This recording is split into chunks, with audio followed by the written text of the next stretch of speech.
When the future comes calling, the future you've brought, the one you're guilty of selling, the same one that we've bought. When the curtain comes down on the whole unholy lot, I hope you go first, even though it's your fault. I hope you never have to bury your children. I sort through my garbage. I recycle my trash. Little things I can do before we're all turned to ash. But when the mountains of garbage are a nutritious stash, I hope you choke first. Though you built those mountains for cash, I hope you never have to bury your children. But your children will die just like mine, when the streets run with blood red as wine, like the kind that you drank as you crossed all the lines. But if you die first, of trauma or thirst, as you take your last breath, pretend that this death will not come to your son or your daughter.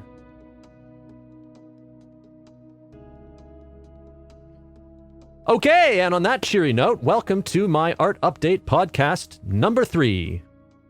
Just a reminder that this is an update on what I, Andrew Wilner, have been working on arts-wise over the last week.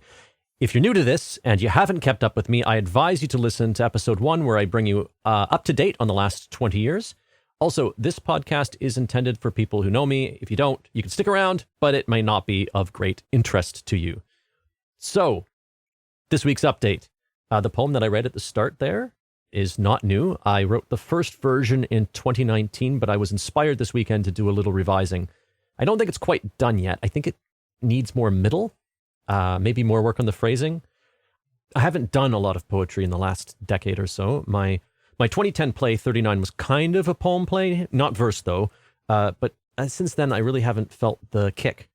I had a burst of inspiration back in mid-2019 when I wrote this one and about 7 or 8 others, but nothing since then. Okay, so updates. No updates on the Kapan show, but we weren't expecting any until maybe mid or late February. As for the winter YTG show, well, the group, we had 2 meetings this past week. I'm a little disappointed in the small turnout we've had at those. With all the people who asked me if they could join a production, I really thought there would be a bit more enthusiasm. But in any case, we're still talking about possible source material. Orlando is still the leading candidate. That's the Virginia Woolf novel. Dr. Jekyll and Mr. Hyde has been added to the list of possible sources, but I'm not sure what we can bring to that one. Plus, you've got audience expectations to deal with there, but, you know, sometimes the least likely thing becomes the subject of the show.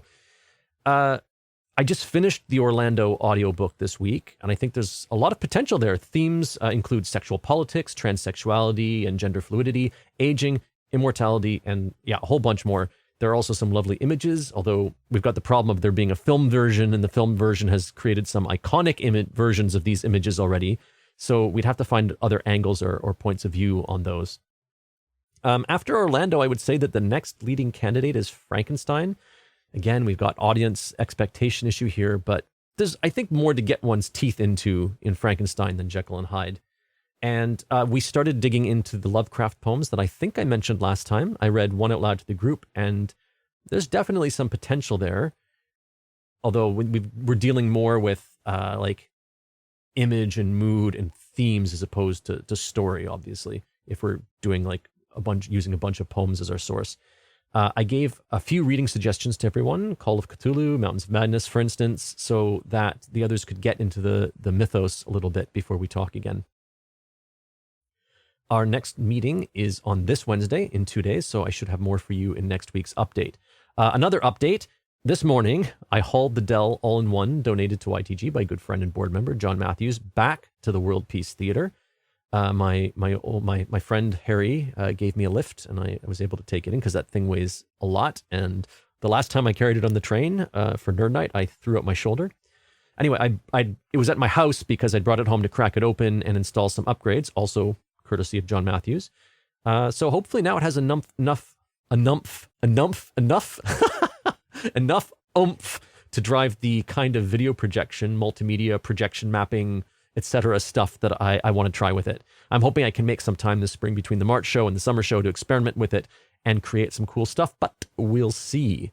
So no art happening there yet, but I'm reporting to you that the tools I need are being put in place. I really want to play more with just what can be done with projection, maybe like using projection as lighting, which is kind of difficult with the equipment we have, but I want to give it a shot. Also, I'm really hoping to use the same software that we use for projection to run the lights, the actual lights in the space. But I'm going to need to invest a significant amount of time to get that working seamlessly. There's a lot of sort of technical issues before we even get into the design issues. Yeah, so that's it for art updates. But a couple of art adjacent updates, or I guess just life updates. My semester at the university comes to an end tomorrow. After that, I have only to compile the final grades, and I am done until April, which is going to free up my Tuesdays again, which is good, especially because we're going into rehearsals.